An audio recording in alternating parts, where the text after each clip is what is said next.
You were telling me about this young girl from Oldham who has identified her attacker to all intents and purposes, and that seems to have been the end of it. There is no justice. She did a traumatic video. She'd been through a traumatic time. She was getting off the bus. She'd been out for a couple of drinks with her friends. She's a 17-year-old girl, lives in Oldham. And as she was getting off the bus, there was an Asian waiting around the bus stop, and he shouted something to her, and she turned around, and he had gone actually right behind her, pulled her pants down, and raped her. Yeah. And when she reported it to the police, she rang the police straight away. When she got to the police station, can describe the man. She described the man. He was Asian. It was about 17-year-olds to 20-year-olds, and he'd more or less, you know, he'd raped her and left her. You know, that's what they do. So when the police asked her more questions, would you recognise this man again? She said, yeah, of course I would. So they said, well, we'll put it out on radio. We'll get active and we'll look for him. Okay, she said. So they said, if you ever meet him again in the street, you'll recognise him. Yes. Okay. If you ever bump into him in the street, just stay where you are, ring 999, we'll get an officer there to you within minutes. Now you know yourself, Pat, is a 17-year-old girl who has been raped off the same man, going to stand within yards, waiting for a police officer to come to the rescue. Is that girl going to have the presence of mind? Because she will be in a state of shock anyway. There's no way on this earth that girl is going to be in a fit state to stand there. And what if he sees her first? Could it happen again? He's going to kill her this time. But this same guy has reoffended. All right. Apparently, allegedly, the police are saying, he's gone round Oldham, doing it to all the girls. We think it's the same one. They haven't even they've done an e-fit, they haven't even put his picture in the police station. No newspapers. And I'm not really sure if it's been on television. I don't think it has. I don't think the media have put it on.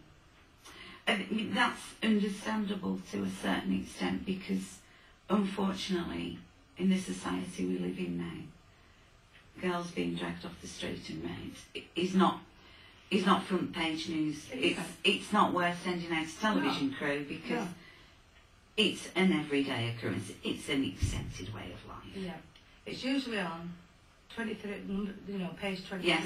Yeah. Away from wherever. Small print. If you haven't paid your television licence, front page. Yes. Yeah.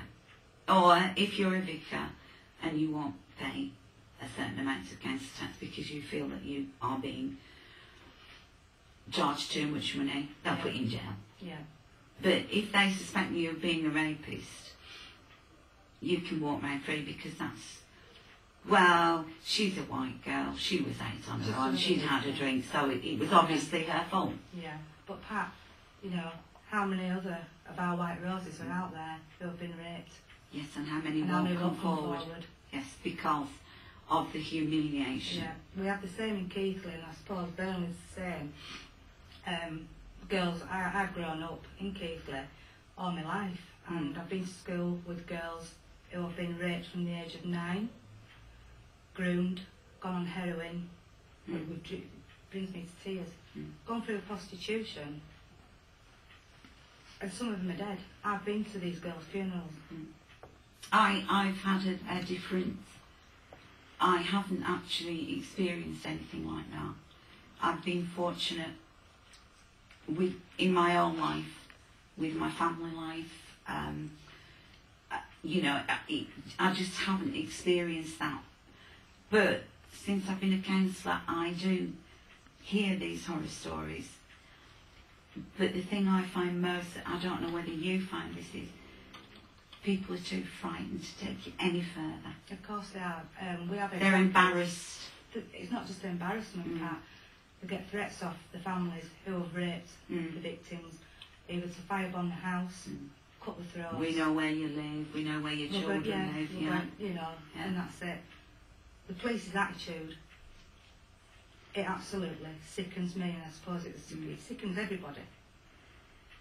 And I guess my stomach goes in knots, you know, and it reduces me to tears.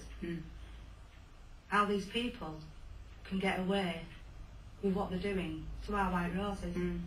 It is absolutely despicable. The unfortunate thing is, people like you in your area are trying to bring this to the fore, but because of who you are and the party you represent, people are turning away. So you're being attacked on two fronts, by indifference, by propaganda. So that even though you are trying to help, because you are a British National Party member, they tend to disregard you. Do you think that if you were if I were a Labour councillor, oh yeah, you know, I'd get all the credit, you know, that'd be all over the papers, you know, but it just doesn't work like that. But I have had families, you know, contact me, you know, through racial abuse, racial attacks. I've dealt with 2 families in Keighley. But going back to, you know, the girls that have been groomed, one particular girl was 9-year-old, a very good friend of mine, and she was at school. She'd met a boyfriend, an Asian. He started buying her jewellery, cider, mobile phones, the usual. A couple of years down the line, she was hooked on heroin. She was led to prostitution. She tried to kill herself. Anyway, her mum, by the age of 13, her mum sent her down to Wales to a rehabilitation centre. She lasted about a year. She came back to Keighley, met the same crowd, got back in with it all again. She went for some heroin one night off the same crowd that assault raped and got her hooked on heroin, prostitution. She met the lads, got in the car, they took her over the tops, gave her a real good hiding, and left her at the side of the field, put her in a bin liner. The morning after, early hours in the morning, a gentleman was walking his dog, and he come across this bin liner, so he kicked it, and he sort of like, you know, moved a bit. Anyway, he opened it up, he realised it were a body. So he called the police straight away. If he hadn't rung the police when he did, within minutes, she'd have been dead. The police know who it is. She went to the police, she was a real mess. It's attempted murder. It is attempted murder. They're still walking the streets. Because they all have alibis, I presume. They wasn't there. They said it's not them. This girl now, for life, is damaged. She's like 28 now. She is damaged. She's damaged goods. And this is another, you know, example of what we do. And it goes on, and it goes on. And on and on. And this has been going on 15 years, and it's still going on. It's unfortunately it is an everyday occurrence, and I can't really see how we can do anything about it unless society says let's stop. You know, I mean, I'm a firm believer. I know what you're saying about the police, perhaps that you've come into contact, that I'm a firm believer in a very strong police force. I do not like to see children effing and blinding and spitting at policemen. No. I come from a generation where a policeman was a respected member of society, and to a certain extent a bit fearsome. You know, you wouldn't backchat. Well, I never knew anybody